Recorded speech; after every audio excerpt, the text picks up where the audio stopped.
If you've ever felt like something inside you was too much or not enough, this is going to hit harder than you expect. You sensed it long before you had the language for it. Something felt off, not just around you, but within you. At least that's what you were led to believe. That quiet, creeping idea that maybe you were the problem didn't come from nowhere. It was planted, repeated, reinforced. And when you grow up in an environment where love is conditional, where affection has strings attached, where approval can vanish without warning, you don't simply outgrow that. When you step into adulthood, you carry it. It embeds itself into your body, your reactions, your instincts.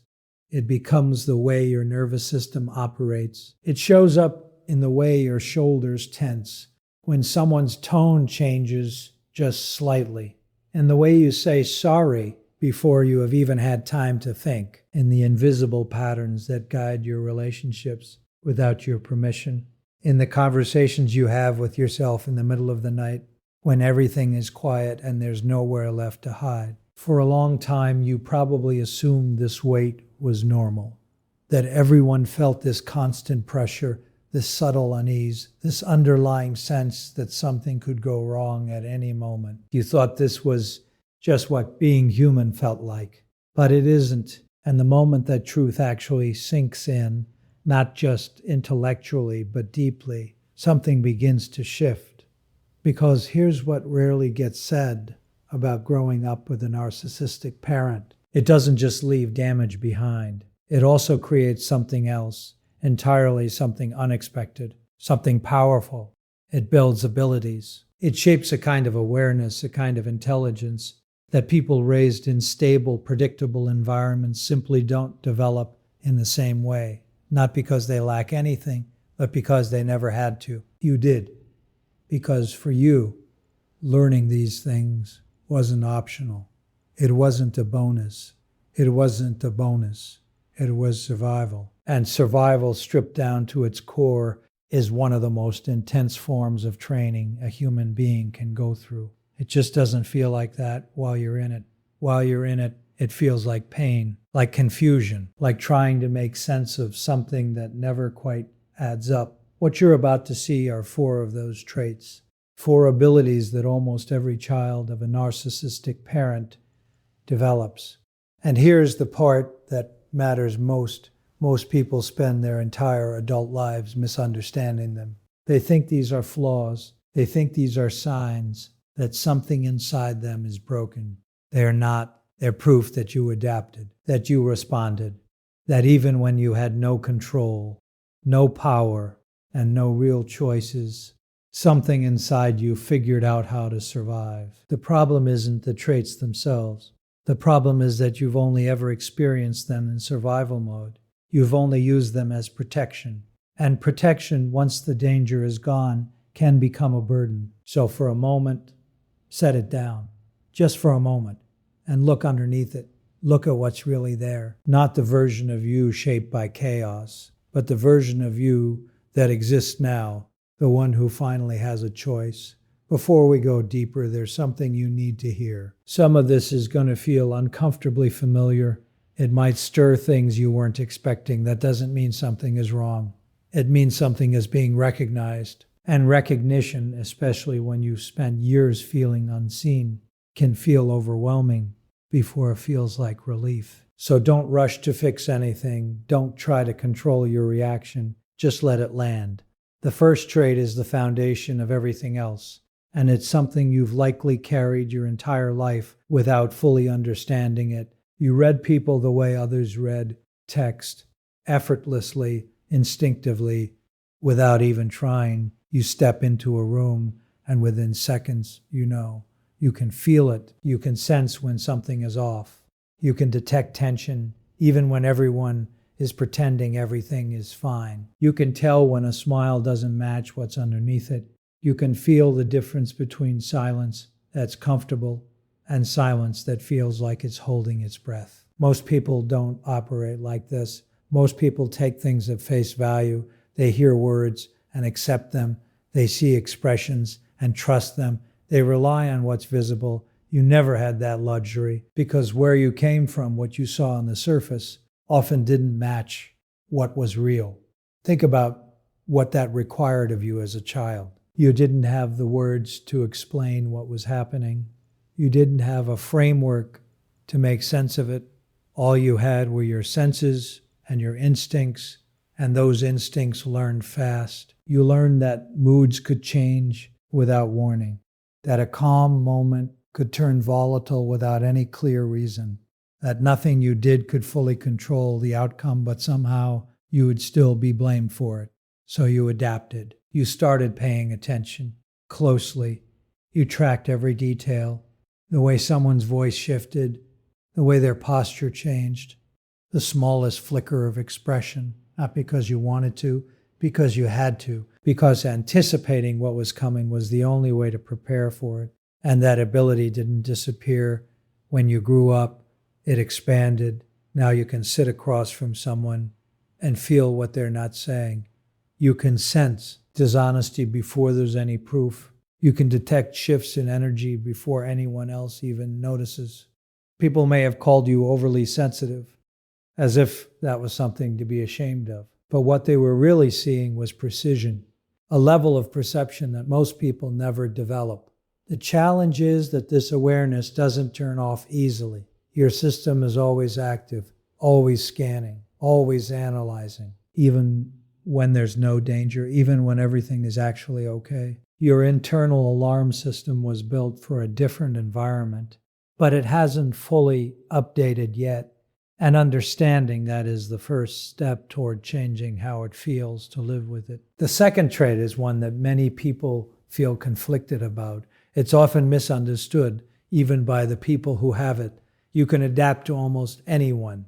You can walk into different environments and seamlessly adjust. Your tone shifts. Your energy changes. The way you communicate evolves depending on who you're with. You can sit with someone in pain and know exactly when to speak and when to stay quiet. You can make people feel comfortable quickly. You can navigate social dynamics with a level of ease that others struggle to understand. That's not something small. That's a highly refined ability. But it didn't develop in a safe space. It developed because being fully yourself wasn't always safe. Maybe expressing your real thoughts led to criticism. Maybe your emotions were dismissed or used against you. Maybe you learned early on that certain versions of you were accepted while others were rejected. So you adjusted. You became skilled at reading what was needed and delivering it consistently, perfectly. The difficulty is that over time, it becomes harder to know where the adaptation ends and where you begin. You can present confidence without feeling it. You can appear calm while empty, overwhelmed. You can engage with others while feeling disconnected underneath it all. And sometimes, even in a room full of people who genuinely like you, there's a sense of distance because they're connecting with the version of you that showed up, not necessarily the one beneath it. That leads to a quiet question that can be hard to face. If you stopped adjusting, if you allowed yourself to be fully seen, would the right people stay? The truth is you don't fully know yet because you haven't consistently given yourself that chance. Not because you're incapable, but because you learned that vulnerability could be unsafe. And that was a reasonable conclusion based on your experience. But it's not the only possibility anymore. Adaptation itself isn't the issue, it's the belief behind it. The idea that your authentic self is somehow less acceptable. That belief didn't originate from you. It came from someone who didn't have the capacity to fully understand or support you. And that has nothing to do with your value. The shift here is subtle but powerful. It's moving from adapting out of fear to adapting out of choice, from protecting yourself to genuinely connecting.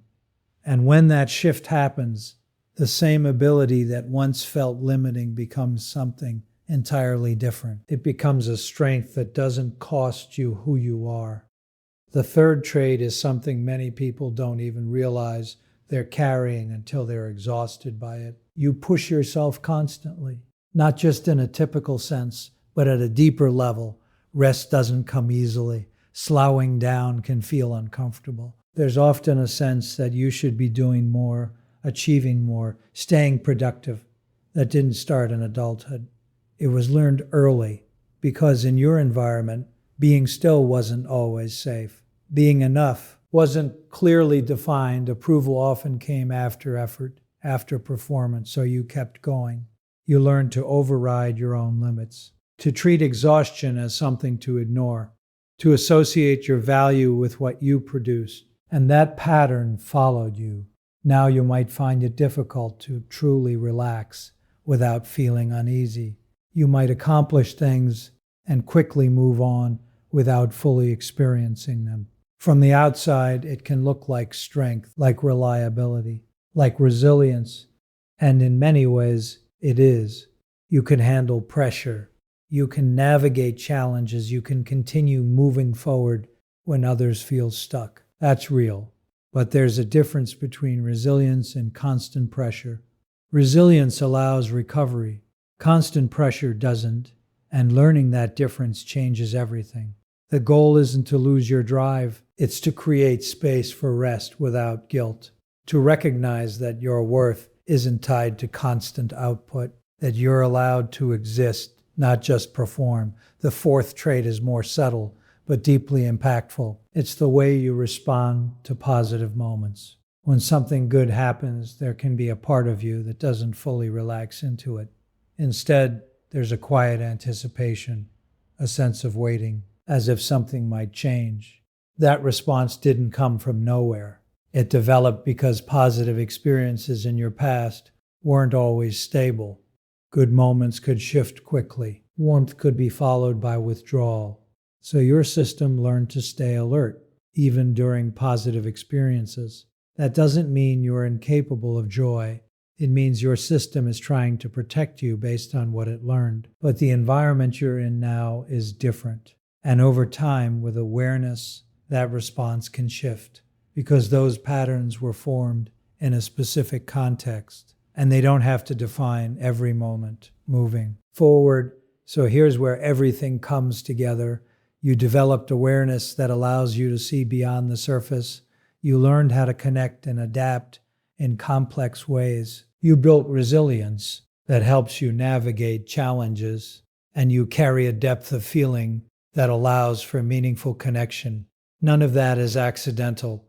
None of that is meaningless. Those are abilities shaped through experience. And now, for the first time, you have the opportunity to use them differently, not just for survival, but for something more intentional, something that reflects who you are becoming, not just what you went through, because what comes next is not about repeating the past. It's about redefining how these traits exist in your life now, and that choice belongs to you.